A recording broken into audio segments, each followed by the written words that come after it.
This podcast is a work of historical interpretation. While we strive for accuracy, some aspects of history are open to interpretation and debate. Thank you for listening. Welcome to Time Tellers, where history comes alive. I swear, you just now opening that? Did you open yours yet? Yes. Oh. Where history comes alive, moment by moment. I'm Renee, and Dan is over here opening his drink last minute. It's already open. Okay. Oh, can I have the bag? The empty bag, so I can throw those cans in it, so I can remember to throw them away. Oh, you already tossed it somewhere? I don't even know where I put it. Where's your candy? It's right here. Ooh, piece of candy. Ooh, piece of candy. Okay.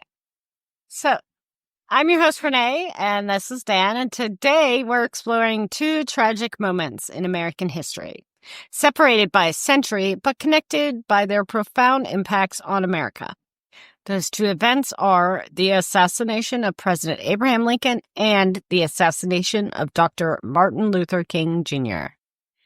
Born in 1809 in a log cabin in Kentucky, Abraham Lincoln's early life was marked by hardship, labor, and tragedy, losing his mother at just 9 years old. Despite minimal formal education, Lincoln's voracious reading shaped him into a self-taught lawyer known for honesty, integrity, and skilled oration.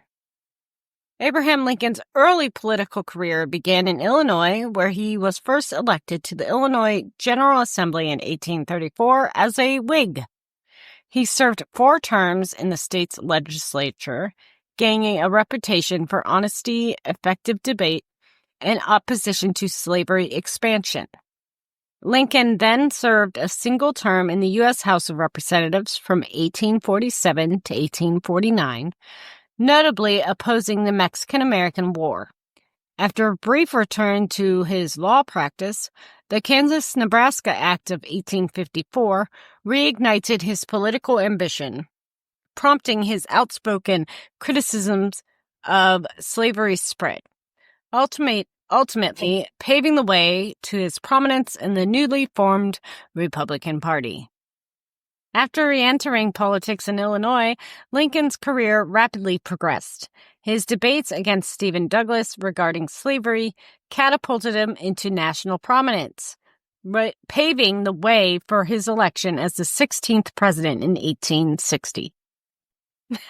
Yay! We know stuff about Abraham Lincoln. And you did that whole thing without me having to edit it. No, there's some stumbling, but it's just my normal inability to speak. Which doesn't get edited out anymore, as I'm sure you've become well aware after this first episode. He got tired of it. He couldn't take it anymore. And remember, she's teaching kids. Who love to correct me, and at least it shows they're paying attention. They need some form of comic relief every day. I am that sometimes, yes. When you're not being a dinosaur? Yes. Or a fossil? They've never called me a fossil, just dinosaur. You're a fossil. They do call me a dork and a nerd. They don't seem to understand those are two different things. But when I point it out to them, they say, that's fine, you're both. What's the difference for our listeners? I don't know, it depends on what you want to call it. Nerds are usually smarter. Maybe. Dorks just are like, laugh at themselves when they make dumb. So yeah, you're definitely both.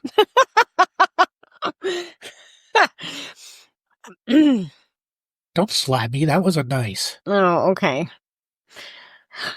Lincoln campaigned for president in 1860 as the Republican candidate, emphasizing opposition to the expansion of slavery into new territories, economic modernization, and preserving the Union. His victory, despite receiving virtually no votes in the southern states, deeply alarmed the South, as many feared his presidency threatened slavery's existence.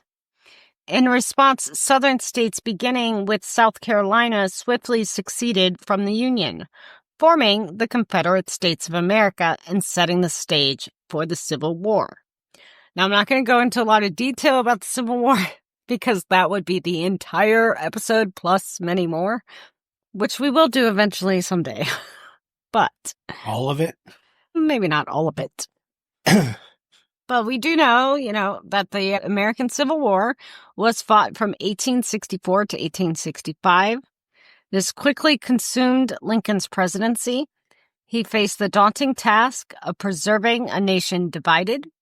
He navigated complex military and political and moral challenges, notably issuing the Emancipation Proclamation in 1863, which declared freedom for enslaved people in Confederate states. His leadership culminated in the Union's victory at Appomattox Courthouse on April 9th, 1865. Oops. I got an email. At least it's not a phone call, right? Is it an important email? No. Not at all. Who are you telling they're not important? Light touch photography that says spring pictures are happening soon. John Wilkes Booth. It's a name we should all know as Americans. It was at the time, what? Well, John Wilkes Booth was a renowned stage actor at the time and a fervent Confederate sympathizer. He devised a plan fueled by anger and despair over the South's defeat. Originally, he intended to kidnap Lincoln. However, Booth changed the plan to assassination following the surrender of General Robert E. Lee. John Wilkes Booth attended Abraham Lincoln's second inaugural address on March 4th, 1865, standing mere feet from the president, and ominously remarked afterwards that he had missed a perfect opportunity to assassinate him. I need to exit out of my work email because I keep getting emails. Booth's co-conspirators, including Lewis Powell, David Harold, George Atzerodt, and Mary Surratt, had specific targets. Well, some of them did. In this assassination plot of April 1865. John Wilkes Booth, of course, personally targeted President Abraham Lincoln. Lewis Powell, also known as Lewis Payne, was assigned to assassinate Secretary of State William Seward. Powell did attack Seward in his bed, stabbing him multiple times in the face and neck. Seward survived, but was left with permanent facial scars. George Atzerodt was tasked with killing Vice President Andrew Johnson, though he ultimately failed to follow through. He had checked into the same hotel as Johnson and had ample opportunity. Atzerodt ultimately panicked and abandoned his assignment. In addition to Lincoln, Johnson, and Seward, General Ulysses S. Grant was initially targeted by Booth as well, but Grant and his wife changed their plans at the last minute and left Washington, thus avoiding any potential attack. They were supposed to be with Lincoln and Mary at the play that night. Yeah? Let's talk about security, because this is Abraham Lincoln, so this is not what we see presidential security to be today. The security around Abraham Lincoln at Ford's Theater was minimal and lax, despite threats and the ongoing risk of the post-war period. Specifically, Officer John Frederick Parker was assigned to guard Lincoln that night, but left his post to drink at a nearby tavern during the play. Whoops. Talk about, one of the biggest whoops in American history. I could think of a few worse. Well, it's got to be up there, though, because there's a very good chance, maybe not a great chance, considering how well-known Booth was. So he might have been able to get past just using charm and be like, hey, I want to meet the President of the United States. I'm the famous actor kind of thing. But there's a chance, right? It's one of those what ifs. Yeah. Or he could have just waited and got away with it. But remember, and we'll talk about, I think I meant bring this up a little bit, Booth had this timed very specifically to coincide with a certain part in the play. So waiting... Yeah, I know, but... might not have made it possible. Parker faced former... Just would have needed a different weapon. Maybe that too. Parker faced formal charges for neglect of duty. So that's good, right? Mm-hmm. But these charges were later dismissed. and he was never officially punished or disciplined for his absence. So, in general, Lincoln's security details were very informal and inadequate compared to today's. Even towards the end of the Civil War, he often moved about publicly with little or no protection. This is the era's more casual attitude toward presidential safety. Following Lincoln's assassination, however, protection protocols for future presidents were significantly strengthened eventually, leading to the formal establishment of the Secret Service protective responsibilities. Now, the Secret Service was enacted during Lincoln's presidency, but it was mostly to deal with currency and protecting the American dollar. Money, money, money. Versus protecting the president, which is what they're known for today. However, they still deal with currency and what counterfeit? You mean what the Secret Service was started for? That's dealing with counterfeit currency. Yeah. That's what I just said. I know. Well, and part of the reason we are doing this right now is this takes place in April. It is April. Yeah. I did that on purpose. Oh, wait, that means I'm okay from the lake incident. Oh, yes. He survived the encounters with the blue alien creatures of Lake Erie. As my sister said, he didn't sound very upset that he hung up the phone suddenly. I didn't hang up. It got cut off. Well, yeah. Anyways, okay. On April 14th, 1865, Booth executed his deadly plot at Ford's Theater during a comedy performance of Our American Cousin. Booth quietly entered Lincoln's private box, shooting him at close range. Major Henry Rathbone attempted to stop him, as him and his wife were the replacement for General... I just blanked on his name. Yes, wow. Yes, you did. Yes, I did. I'm so sorry. Grant, General Grant. Wow.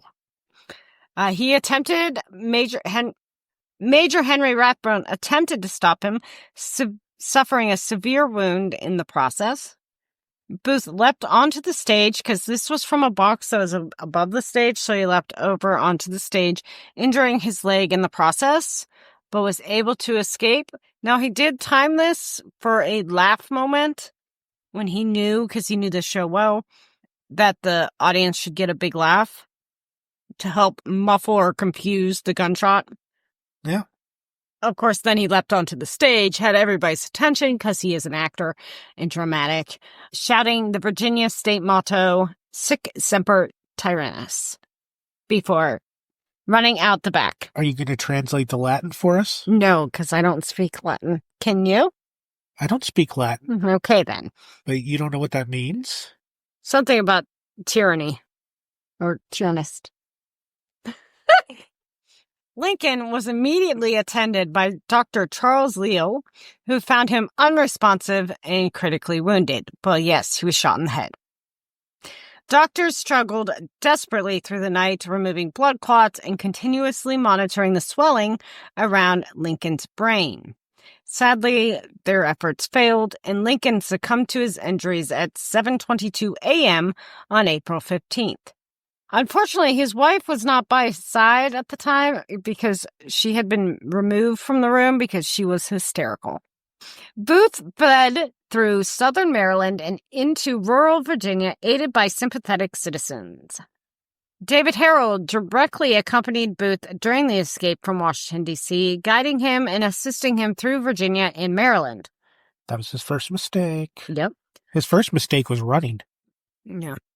You don't run away when you're trying to disappear. Right. Hide in plain sight. Yeah, you stay somewhere close that you would never go to. And it's not like he couldn't have found disguises.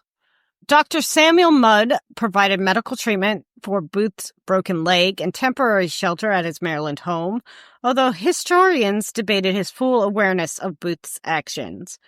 I kind of always wondered this too, because as a doctor, you're supposed to, help, an injured person, do no harm. I don't know how much he knew about what had just happened. It's long before 24 our, like, social media where you get instant news, But Mary Surratt owned the boarding house where conspirators met and supplied Booth with weapons. She was later executed for her role. Samuel Cox helped Booth and Harold find refuge and directed them to a hiding place in a pine thicket. Thomas A. Jones guided Booth and Harold across the Potomac River into Virginia. Now for some of our conspiracy theorists. There is no credible evidence that Vice President Andrew Johnson was involved in the assassination of Abraham Lincoln. He was accused by some at the time and in the years that followed. Suspicion partly stemmed from a mysterious note John Wilkes Booth left at Johnson's hotel the day of the assassination, which read, quote, "Don't wish to disturb you. Are you at home? John Wilkes Booth." Quote, end quote. Actually, it says J. Wilkes Booth, end quote. Though its meaning remains unclear, it fueled rumors of a connection. One of Booth's co-conspirators, George Azeroth, assigned to kill Johnson, but who never followed through, also mentioned Johnson in a confession, though his reliability was questionable. Additionally, political enemies of Johnson during Reconstruction used the conspiracy theory to try and delegitimize his presidency. Despite these claims, historians widely agree that Johnson was no part of the plot and had no involvement in Lincoln's murder. Although you could see why some would think that he was, just because then he became president. Well, it's definitely motive. The pursuit became one of the largest manhunts in American history, involving thousands of soldiers and detectives. Booth was eventually cornered in a tobacco barn on Garrett's farm, where he refused to surrender. However, David Harold was with John Wilkes Booth at Garrett's farm when Union troops cornered them. Booth and Harold hid in the barn for several hours overnight. This would be late April 25th into early April 26, 1865. And they were surrounded by soldiers from the 16th New York Cavalry. Union troops ordered the men to surrender. Harold surrendered willingly, exiting the barn, while Booth refused to come out. To force Booth out, soldiers set the barn on fire. As the flames intensified, Booth remained inside, visible to troops through gaps in the barn's wooden slats. As the barn burned, Sergeant Boston Corbett fired through a gap, mortally wounding Booth in the neck. Booth was then dragged from the barn and died shortly after sunrise on April 26, 1865. And yes, the fire destroyed the barn. Very important information. But hey. I would be so mad if I was the owner of that farm. I'd be like, man, because they probably didn't pay for the destruction of his barn. They should have. Probably didn't, though. But they should have. The trial of Booth's accomplices gripped the nation. Military tribunal swiftly condemned the conspirators. Mary Surratt's execution marked a historic moment. The first federal execution of a woman in U.S. history. Some others received lengthy prison sentences as well. I don't know why I said as well there. So some of the reasons, some of the evidence prosecutors presented about Mary Surratt specifically, just because I find it interesting because she was the first executed. She owned the boarding house where Booth and his accomplices met regularly to plan their actions. Weapons and supplies for the conspirators were stored at her property in Maryland. Witnesses testified that Surratt was aware of and actively supported Booth's activities, including delivering messages on Booth's behalf. The nation mourned deeply. Lincoln's funeral train journeyed over 1,600 miles, passing through major cities, including Philadelphia, New York, and Chicago, allowing millions of Americans to say goodbye. It became a symbolic journey of grief and unity. He was finally buried on May 4th, 1865 at Oak Ridge Cemetery in Springfield, Illinois, in an elaborate ceremony that reflected the nation's profound sorrow and reverence for their fallen leader. However, his remains were moved and reburied multiple times due to security concerns. and the reconstruction of his tomb. Most notably, in 1876, a failed attempt to steal Lincoln's body led to increased efforts to protect his final resting place. As a result, his coffin was secretly hidden and later reburied in a steel cage encased in concrete 10 feet below the tomb door in 1901, where it remains today. And interestingly, I don't know how many people know this, but Abraham Lincoln's only surviving son, Robert Todd Lincoln, did view his father's body one final time in 1901. Just before it was permanently reburied in a steel cage beneath the floor of the tomb. At that time, the coffin was briefly opened to verify that the body inside was indeed Lincoln's, because of persistent rumors and conspiracy theories. And how would they verify a body after that many years? Remarkably, Lincoln's body was reportedly well preserved, despite being buried for over 30 years. Witnesses, including Robert, noted that Lincoln's face was still recognizable. Features were intact, his beard and hair were still visible, and he wore the same suit he had been buried in. The preservation was likely due to the heavy embalming methods used at the time and the multiple viewings of his body during the 1865 funeral train journey, which required repeated embalming treatments. I mean, he's not Lenin. I think a son would recognize his father, even 30 years later. Maybe. I mean, he wasn't like a kid. He was an adult when his father was assassinated. He was like in his early 20s. Was he? Yeah. Wow. Because he was definitely an adult. Because I know, didn't he make it to the, like, a memorial opening? He died, Robert died in 1926. But, yeah, he was 21 years old when his father was assassinated. I was pretty darn on that one. Huh. No, you weren't. Okay, so we are now at the halfway mark. You know we're already at 40 minutes, right? Oh my gosh. I think it'll be fine. Martin Luther King's Jr.'s life and legacy. Oh, wait. Dr. Martin Luther King Jr. was born in 1929 in Atlanta, Georgia, rose from humble beginnings to become a pivotal leader of the civil rights movement.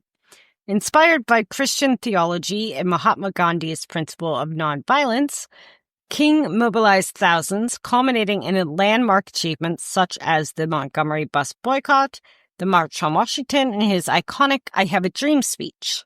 King's Nobel Peace Prize in 1964 recognized his tireless commitment to justice and equality. And I don't go into as much detail because we just did the MLK episode in January. Yeah. So that was a very brief paragraph on his life.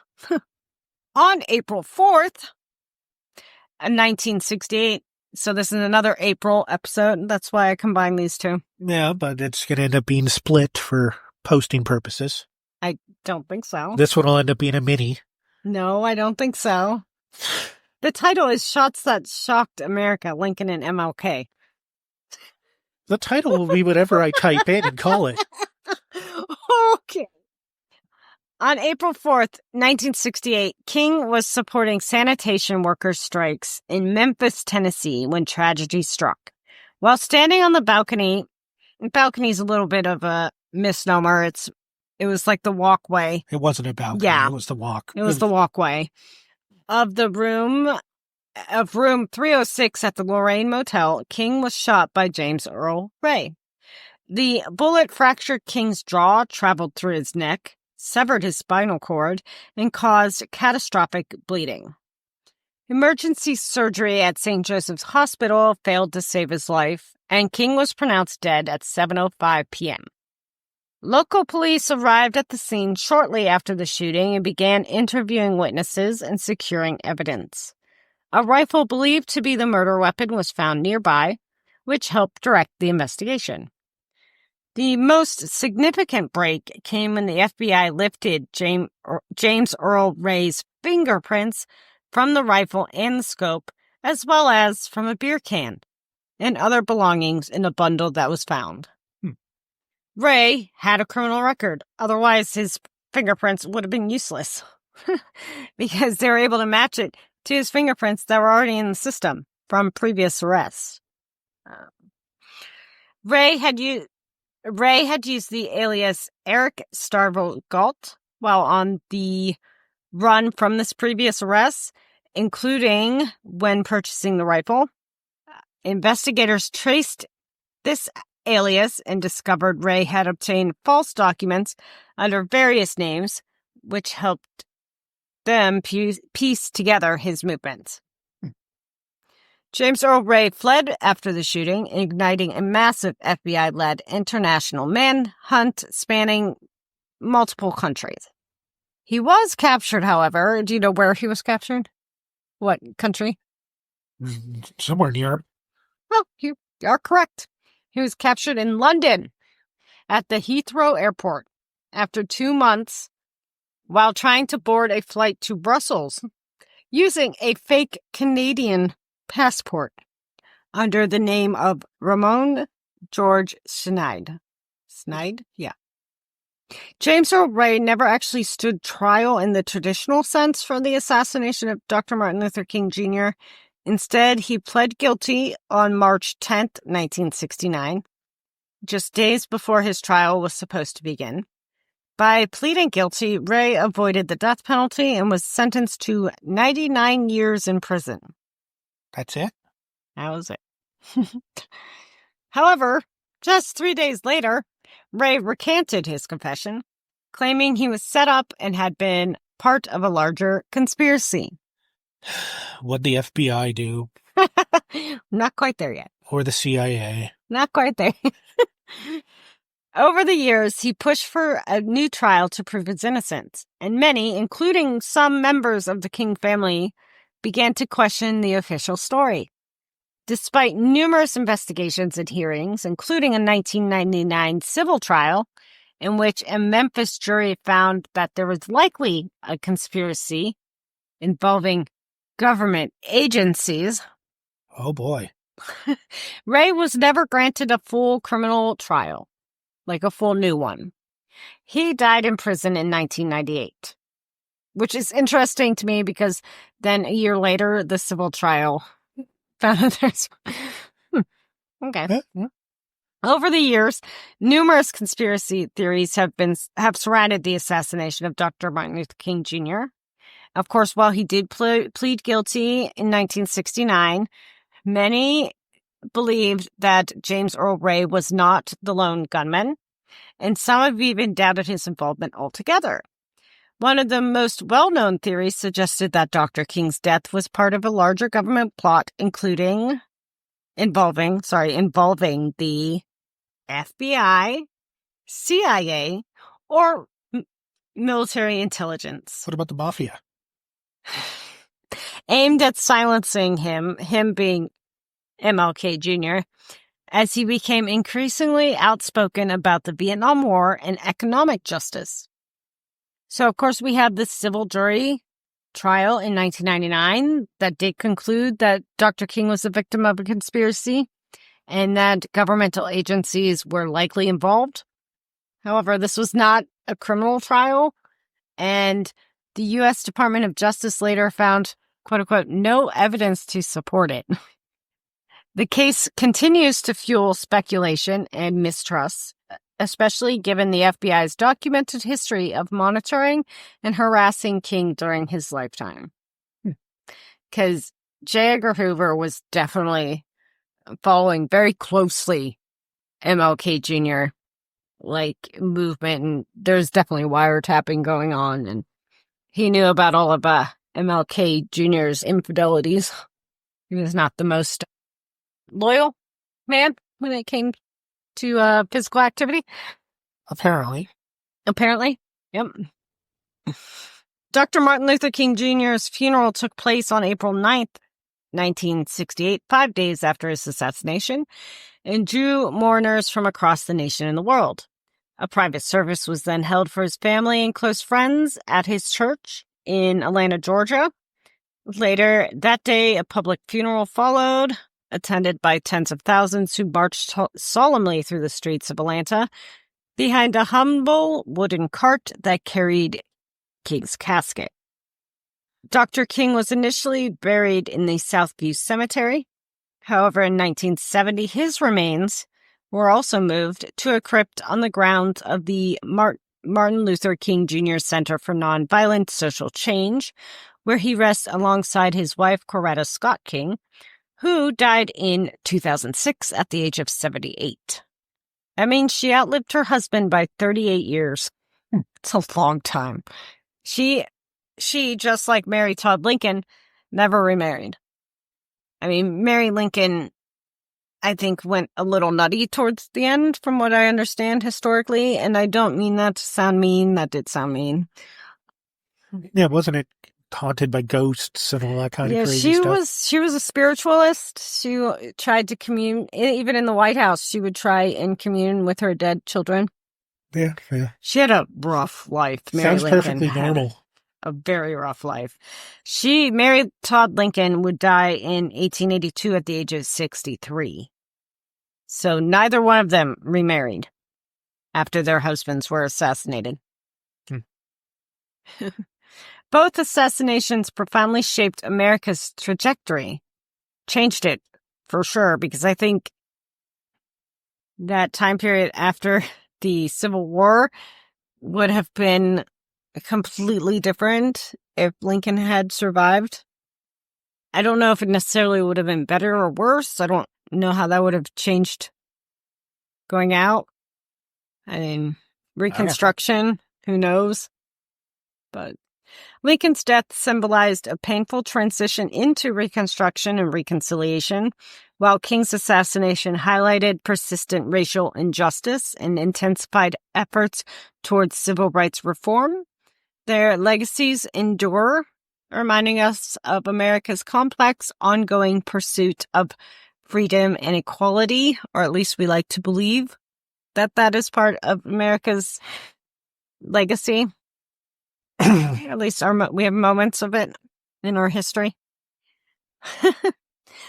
Anyways, thank you for joining us on this exploration of history and time tellers. Until next time, keep history alive. And don't forget to check in with us online or wherever you want. We're everywhere. Where online are we? Oh, good Lord. Facebook, Instagram, Blue Sky, TikTok.